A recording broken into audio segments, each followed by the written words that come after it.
도대체 고성희는 박진석이 평생 믿어온 가족을 어디까지 무너뜨릴 수 있는 사람일까요? 외부 미팅을 마치고 돌아오던 박진석은 호텔 로비에서 우연히 이지혁을 보게 됩니다. 깔끔한 수트, 단단히 담은 인매, 흔들림 없는 눈빛. 이지혁에게서는 묘하게 익숙한 기운이 느껴졌습니다. 상대가 AP그룹의 젊은 대표라는 사실이 놀라운 게 아니라 그 나이에 그 자리를 차지한 방식이 궁금해졌습니다. 박진석은 짧게 인사를 건네고 지나쳤지만 차로 돌아가는 길 내내 이지혁의 눈빛이 이상하게 머릿속에 났습니다. 마치 누군가가 박진석을 오래 지켜보다가 이제서야 맞은편에 선 것처럼. 그날 저녁 박진석이 집에 도착하자마자 분위기가 갈라져 있었습니다.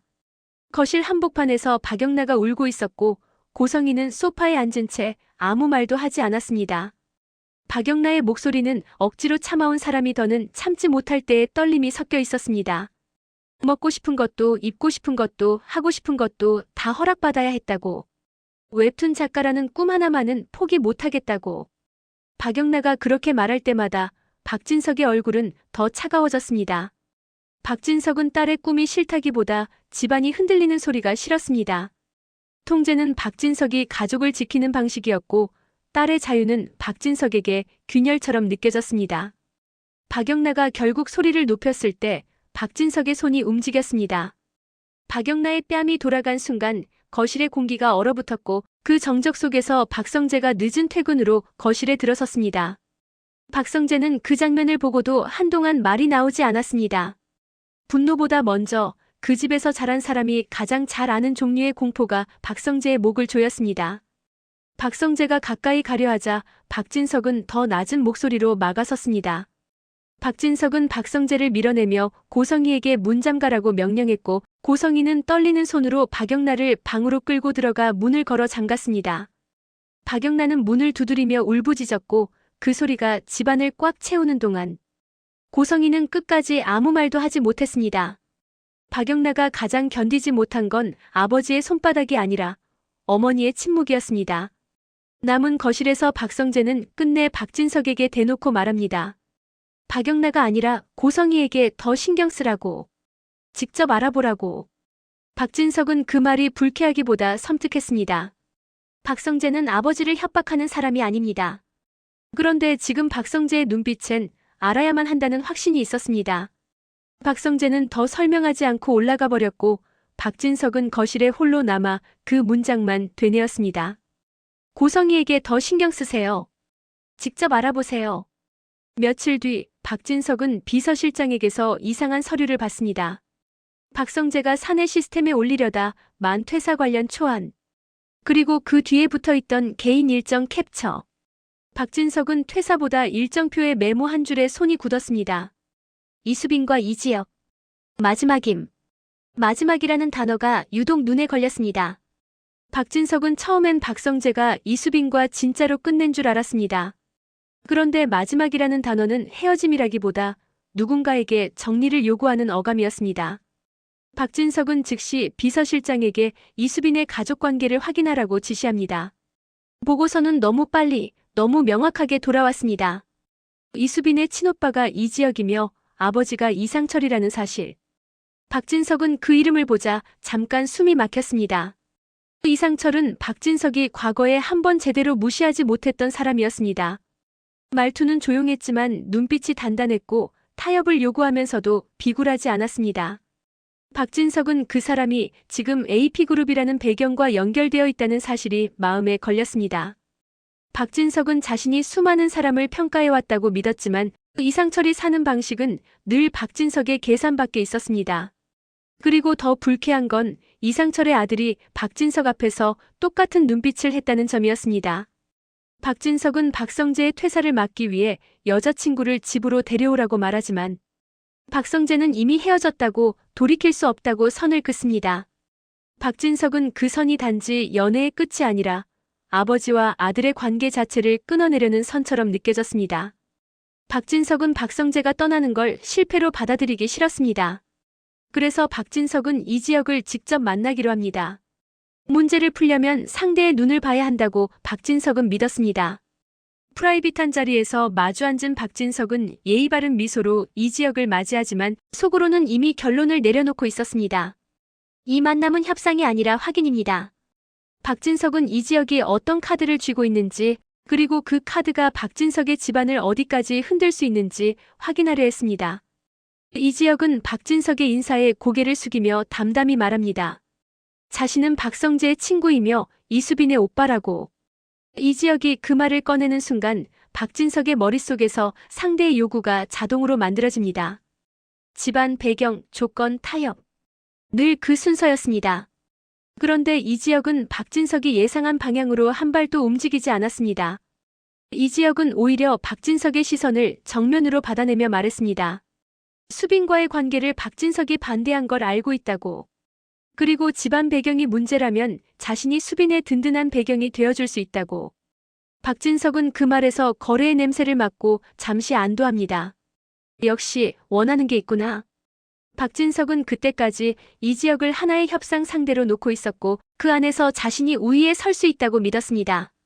하지만 이지혁은 다음 문장으로 판을 뒤집습니다. 이지혁과 이상철 그리고 그 가족은 이 결혼을 반대한다고. 박진석은 순간 귀를 의심합니다. 자신의 집안을 거절하는 사람을 박진석은 거의 본 적이 없었습니다. 박진석은 분노보다 먼저 모욕감을 느꼈습니다. 그리고 그 모욕감은 그가 평생 질서라고 부르며 쌓아온 체계를 누군가가 웃으며 걷어차는 느낌이었습니다. 박진석이 낮은 목소리로 되묻자 이지혁은 흔들림 없이 고개를 끄덕입니다. 네. 짧고 정확한 대답. 박진석의 주먹이 테이블 아래에서 쥐어지고 풀립니다. 박진석은 상대가 무례하다고 소리치고 싶었지만 이상하게도 소리치면 지는 느낌이 들었습니다. 이지혁은 더 깊게 박진석을 찌릅니다. 특히 고성의 이사장님 때문에라도 절대 안 됩니다. 박진석은 그 말에 숨이 잠깐 멎습니다. 아내의 이름이 이런 자리에서 이런 방식으로 언급되는 순간 박진석은 자신이 누군가에게 감시당해온 기분을 느낍니다. 박진석은 고성이가 흠없는 아내로서 집안을 떠받치고 있다고 믿어왔습니다. 고성이의 완벽함은 박진석이 타인에게 자랑하던 스펙이었습니다. 그런데 그 완벽함이 오히려 누군가의 공격 지점이 되어 있다는 사실이 박진석의 속을 뒤집었습니다. 박진석은 불쾌함을 숨기지 못한 채 묻습니다. 자기 부인에게 무슨 문제가 있느냐고. 이지혁은 정면으로 싸우지 않으면서도 한치도 물러서지 않습니다. 불편하면 죄송하다면서도 박진석에게 직접 알아보는 게 나쁘지 않을 거라고 말합니다. 그 문장은 충고처럼 들렸지만 사실상 경고였습니다.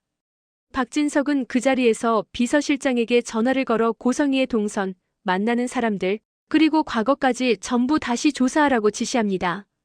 박진석은 자신이 흔들리고 있다는 사실이 견딜 수 없었습니다. 흔들리는 건 질서이고 질서가 무너지면 박진석이 지켜온 모든 게 무너집니다. 조사가 시작되자 고성희의 완벽이 조금씩 다른 얼굴로 보이기 시작합니다. 고성희는 이사장이라는 이름으로 여러 재단과 갤러리, 투자 모임을 관리해왔는데 그중 일부가 정체를 숨긴 사모펀드와 연결되어 있었습니다. 겉으로는 문화후원과 신진작가 지원이었지만 뒤로는 자금이 이상한 경로로 빠져나가고 있었습니다.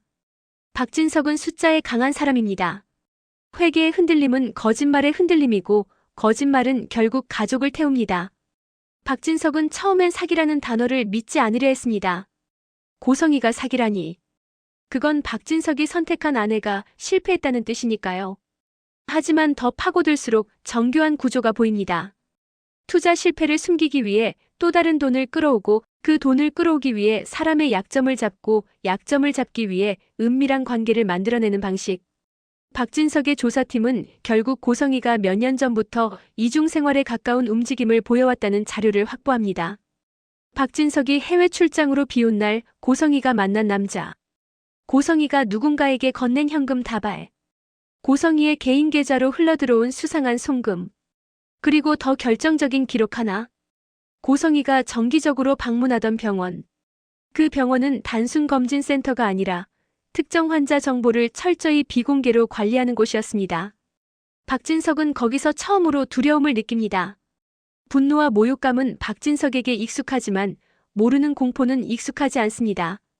고성희가 정말 병이 있다면 박진석은 왜 몰랐을까요? 고성희가 일부러 숨겼다면 그 숨김에는 이유가 있습니다. 박진석은 그 이유가 자신 때문일지도 모른다는 가능성을 떠올리며 속이 서늘해집니다. 박진석은 자신이 가족을 지키기 위해 통제해왔다고 믿었는데 어쩌면 그 통제가 고성희를 더 깊은 거짓말로 밀어넣었을 수도 있습니다. 박진석은 그 생각을 인정하기 싫어하며 오히려 더 거칠게 진실을 파헤치려 듭니다. 그때 박영나 쪽에서도 폭발이 일어납니다.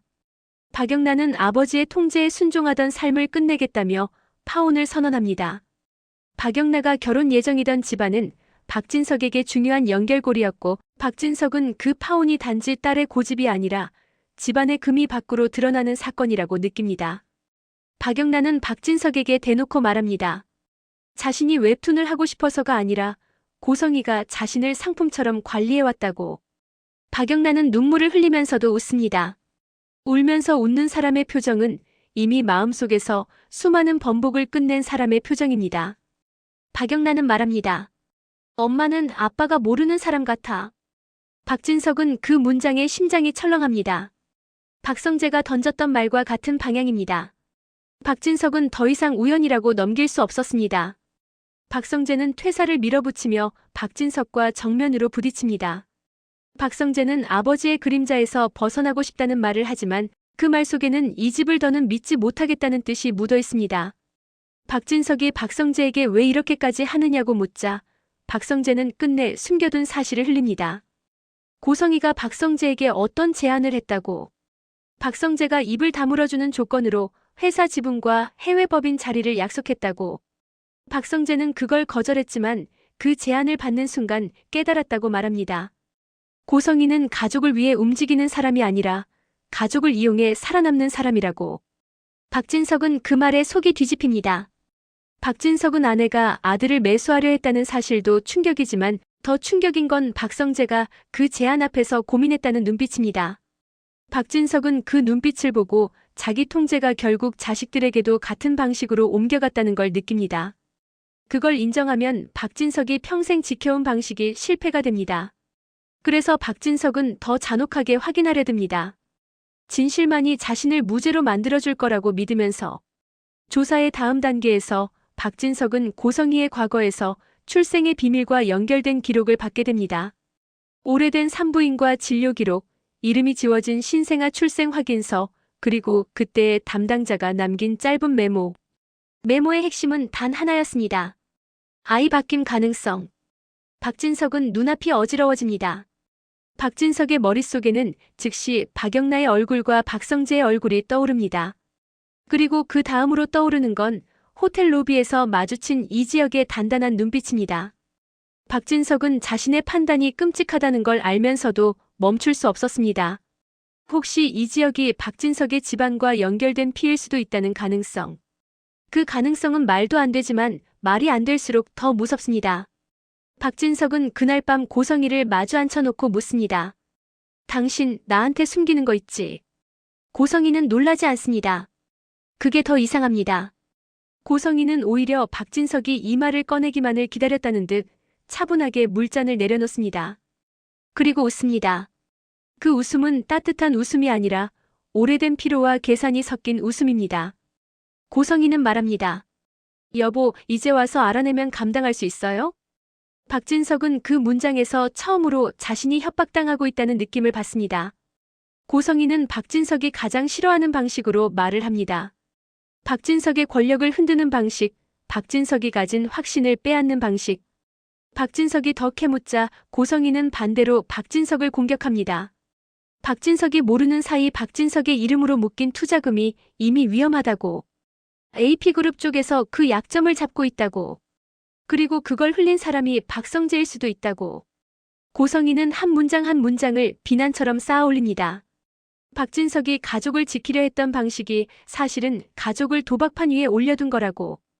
박진석은 고성희의 말이 거짓말인지 진실인지 구분할 틈도 없이 자신이 지금 흔들리는 사람이 되어버렸다는 사실에 화가 납니다. 박진석은 고성희에게 소리치려 하지만 소리를 치는 순간 자신이 불안하다는 걸 인정하게 될까봐 목소리가 오히려 낮아집니다. 그날 이후 집안은 더 빠르게 무너집니다. 박영나는 파혼을 공식화하고 박성재는 퇴사 날짜를 정해 통보합니다. 회사 안에서는 박진석의 이름이 걸린 투자 실패 소문이 돌기 시작합니다. 누군가가 고발을 준비한다는 얘기까지 나옵니다. 박진석은 이 모든 게 우연히 동시에 터진 게 아니라 누군가가 타이밍을 맞춰 터뜨리고 있다는 확신을 갖습니다. 박진석은 그 누군가가 이지혁일 수도 있고 고성희일 수도 있고 심지어 박성재일 수도 있다는 의심 속에서 잠을 제대로 못 잡니다. 박진석이 평생 믿어온 건 돈과 권력의 질서였는데 지금 그 질서는 가족의 감정 앞에서 종이장처럼 찢기고 있었습니다. 그러던 중 비서실장이 마지막 자료를 가져옵니다. 고성희가 오래전부터 은밀히 만나온 남자와의 사진. 그리고 그 남자의 정체가 단순한 외부인이 아니라 박진석의 집안을 오래전부터 알고 있던 사람이란 사실. 더 충격적인 건 그 남자가 박진석에게 죽음의 위협을 담은 메시지를 남겼다는 점입니다. 고성희가 이 모든 걸 막으려고 돈을 돌렸고 그 과정에서 사기성 투자 구조에 깊게 발을 들였다는 정황도 함께 딸려옵니다. 박진석은 그제야 깨닫습니다. 고성희의 침묵은 헌신이 아니라 봉인이었고 그 봉인이 풀리면 집안이 아니라 박진석 자신이 위험해질 수 있다는 것. 박진석은 이지혁을 다시 부릅니다. 박진석은 이제 예의를 유지할 여유가 없습니다. 박진석은 묻습니다. 당신이 아는 게 뭐야? 이지혁은 처음 만났을 때보다 더 차분한 얼굴로 박진석을 봅니다. 그리고 박진석에게 한 장의 종이를 건넵니다. 그 종이에는 고성희의 과거, 박진석이 몰랐던 이혼 서류 초안, 그리고 아이 바뀜과 연결된 이름 하나가 적혀 있습니다. 박진석은 그 이름을 보는 순간 손끝이 차갑게 식습니다. 그 이름은 박진석이 가장 믿었던 사람의 것이었습니다. 박진석은 그 종이를 구겨버릴 듯 쥐고 이지혁을 바라봅니다. 이지혁은 묻지 않아도 박진석의 표정을 읽은 듯 말합니다. 박성재와 이수빈의 관계가 끝난 게 아니라 누군가가 끝내버렸다고. 박영나의 파혼도 우연이 아니라고. 그리고 고성희는 단독으로 움직이는 게 아니라 누군가와 공동의 비밀을 공유하고 있다고. 박진석은 숨을 들이쉬지만 가슴이 채워지지 않습니다. 박진석은 지금까지 자신이 쥐고 있었다고 믿었던 줄이 사실은 누군가의 손에 잡혀 있었다는 걸 처음으로 인정합니다. 그리고 그 인정은 박진석에게 공포가 아니라 이상한 분노로 바뀝니다. 박진석은 더는 지키기만 하는 사람이 아니라 공격해야만 살아남는 사람이 됩니다. 그날 밤 박진석은 비서실장에게 마지막 지시를 내립니다. 고성희가 숨긴 사람 당장 데려와. 그리고 동시에 박성재에게 전화를 걸어 말합니다. 내일 집으로 와. 도망치면 내가 지키려는 사람이 다친다. 박진석은 협박을 하고 있다는 사실을 알면서도 멈추지 못합니다. 박진석의 안에서 무너지는 소리를 들은 사람은 결국 같은 방식으로 무너뜨리려 듭니다. 그런데 전화를 끊는 순간 박진석의 휴대폰에 모르는 번호로 메시지 하나가 도착합니다. 짧은 문장. 회장님 너무 늦으셨어요. 그리고 바로 뒤이어 박진석이 가장 듣기 싫어하던 소식이 들려옵니다. 고성희가 갑자기 쓰러져 병원으로 실려갔다는 연락. 단순 실신이 아니라 오래 숨겨온 중대한 질병의 발작일 가능성이 높다는 말까지. 박진석은 병원으로 달려가면서도 한 가지를 떠올립니다. 고성희가 쓰러진 건 우연이 아니라 봉인이 깨졌다는 신호일지도 모른다는 것. 그리고 이지혁이 건넨 종이에 적힌 이름. 그 이름이 사실이라면 박진석은 지금 가족을 잃는 게 아니라 가족이라고 믿어온 것 자체가 처음부터 거짓이었을 수도 있습니다. 박진석은 병원 복도를 지나며 속으로 되묻습니다. 고성희의 비밀을 먼저 마주하게 될까? 아니면 박진석 자신의 출생과 가족의 진실을 먼저 마주하게 될까? 그리고 그 둘 중 하나가 드러나는 순간 누가 누구를 배신한 건지조차 뒤섞여버린 이 집안은 과연 어떤 방식으로 무너질까요? 그리고 그 둘 중 하나의 진실이 드러나는 순간 이 집안은 누가 누구를 배신했는지조차 구분할 수 없게 뒤엉켜 무너질 겁니다. 다음 편에서는 고성희의 숨겨진 비밀과 이지혁의 진짜 목적이 정면으로 충돌합니다. 다음 이야기를 놓치고 싶지 않다면 구독과 좋아요 꼭 눌러주세요. 댓글로 여러분의 생각도 남겨주세요. 지금 박진석은 누구를 먼저 의심해야 할까요?